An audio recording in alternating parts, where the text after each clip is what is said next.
So right here in the garage I've got this Jeep Compass. It's right in the way of my next mower project. I gotta get this done. I'm trading some work for a zero turn.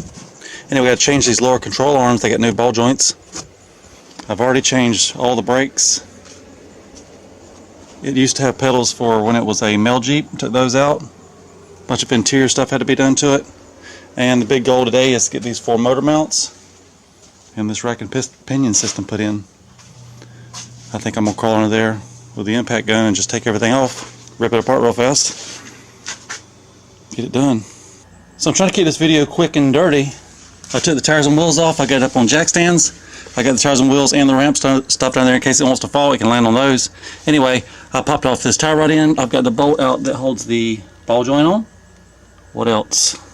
Oh, I dropped out this goes underneath the engine. There's a motor mount on that. It just fell out with 3 bolts. The plan is to drop the whole subframe down to get to the rack and pinion, to get to the motor mount that covers over top of the rack and pinion. Then we'll put it all back together. Quick and easy. And for the subframe bolts, this is the one that goes in the front, this is the one that goes in the back. So one goes here, one goes there. That's the front one. Front one's a little bit longer. So the lower arm on the driver's side just fell out. Really easy. There's a 20mm nut here, a bolt here. You take that out. Over here there's a bolt that comes out this way, and then the bolt and nut that holds in the ball joint, 18mm on this side, 15mm on that side. That came out. And then there's a 20mm bolt here in the subframe, and there in the subframe. Took those 2 out. I gotta repeat all this on the other side now. So here on the driver's side, what you missed, my hands got greasy and I couldn't film it. There's the lower arm, it's off. I took off the 2 bolts that hold on the subframe. Then the subframe starts coming down. Then you take the bolt out of the steering column. Then I took off 3 bolts. That takes off the motor mount that straddles the rack and pinion. I've got 1 bolt out of the rack and pinion. There's 1 more. There's 2 lines. Once we get those out, it'll be time to start putting it back together. So I feel like I've been working on this hour and a half, and it's time to start putting it back together. There's the rack and pinion. I still got to take off the tie rod ends. I might do that last. Lower arm. That brace that goes under the engine, that's the new motor mount that goes on there. There's the old motor mount that straddles the rack and pinion. New one's in the bag here. I gotta start putting it back together now. And the new one, I just put the heat shield on. It's dirty. That don't matter. It's on there. Time to slide it in place. The new rack and pinion is now in place. The hardest part so far on this job, that bottom line, getting it started. Once it started, after 10-20 chances, I got it tight, got the top one on. I'm gonna go find some Loctite and I'm gonna start putting this thing back together. Oh, I might stop for a few minutes for lunch, then start putting this thing back together. Okay, it's after lunch, and where we are now, the rack and pinion's all the way bolted in, the heat shield is on, and the motor mount is bolted on. I've got the jack under it. I'm gonna start jacking it up into place, and we'll get the 4 subframe bolts put in. There's also a little boot I got to put in to keep the dirt and mud from coming around the steering column. But we can start jacking.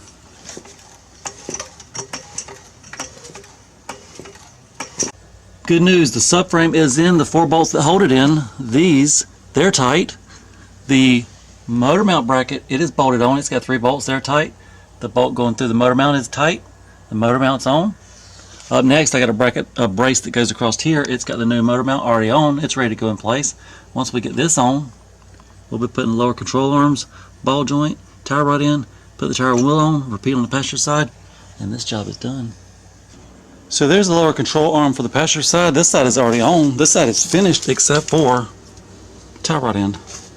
I think I'll go ahead and put the tire rod in, put this tire and wheel on, and be done with this side completely. And when I finish the other side, I forgot I still have a motor mount here, motor mount over there. Then we'll be finished. Everything's all back together. Tires and wheels are back on. It's sitting down the ramps.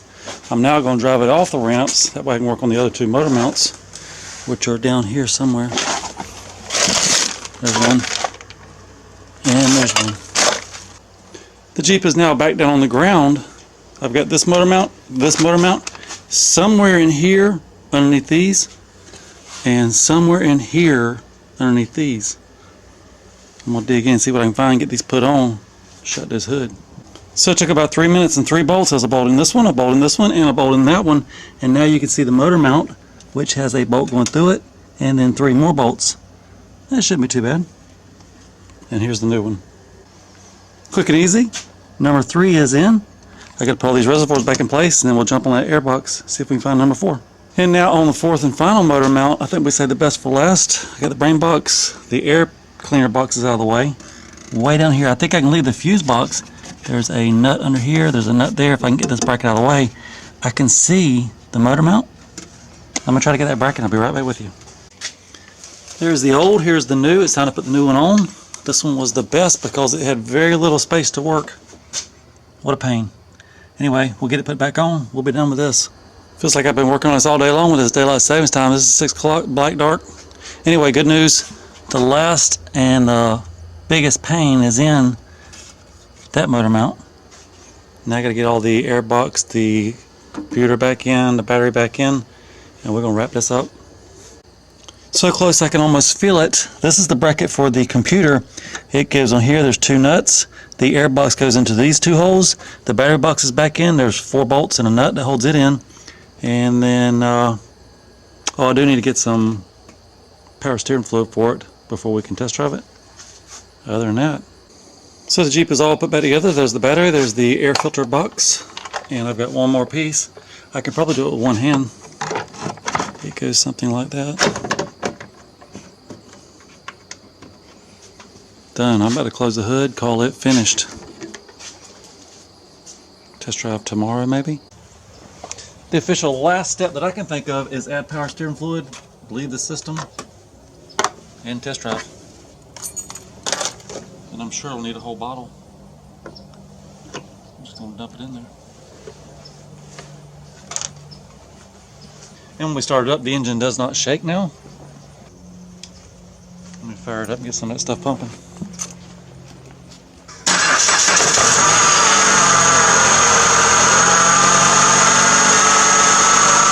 And now to get all the air out of the system, I'll turn it all the way to the passenger side, all the way to the driver's side, keep repeating, check the fluid levels. And there's a new option while you're turning for safety, the horn randomly toots.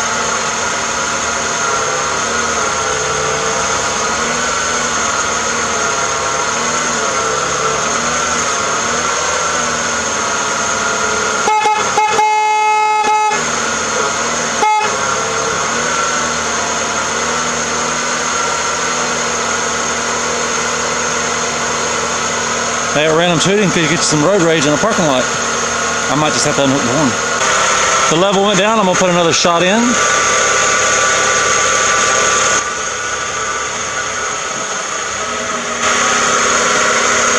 Let's go turn the wheel and see if the horn toots.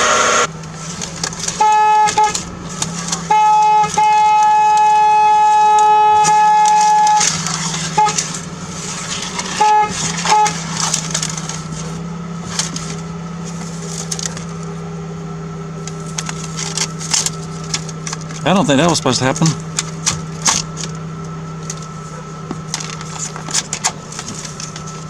It's got to be horn related.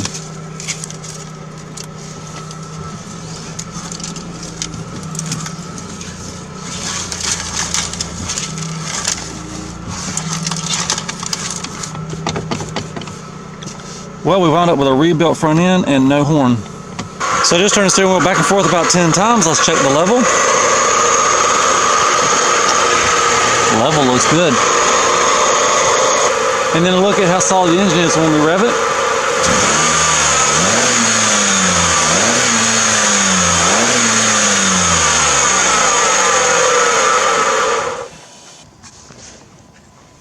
This was driver's side motor mount, completely gone.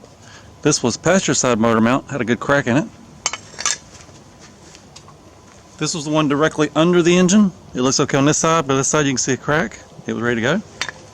And my favorite one, the one straddling the rack pinion all the way to the bottom. I don't know if somebody tried to patch that up with some kind of glue. Anyway, to the scrap yard they go.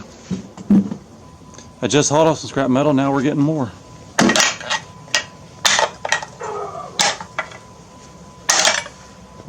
I'll try to quickly show you some pictures of the other stuff I did. And the mower that I got in trade. You've seen it before probably, let me show you again. It is a Husqvarna zero turn 23 horse Briggs, 203 hours on it. Everything works. I guess that's a fair trade. So I'm out in the yard working on the neighbor's Jeep, changing out the front wheel bearing. I gotta change the tie rod end, the bottom ball joint, sway bar stuff. I've got the whole grill off the front of it, grill and bumper. I've got to replace this part. And then on the inside, this used to be a Mel Jeep. So there's something going on there with the brake pedal and the gas pedal. It links over to the other side. It's got a gas and brake over there. We've got to remove that. Put new panels in here. Anyway. And now the grill and bumper are ready to go back on. When you put it back on, these go into here. You give them a little twist. The bottom ones just plug in.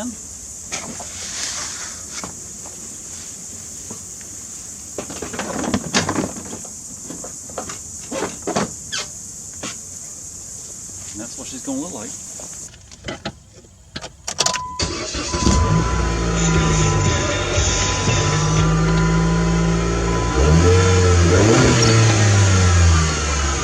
So I think cut right here, cut right there. It probably pulls out that way.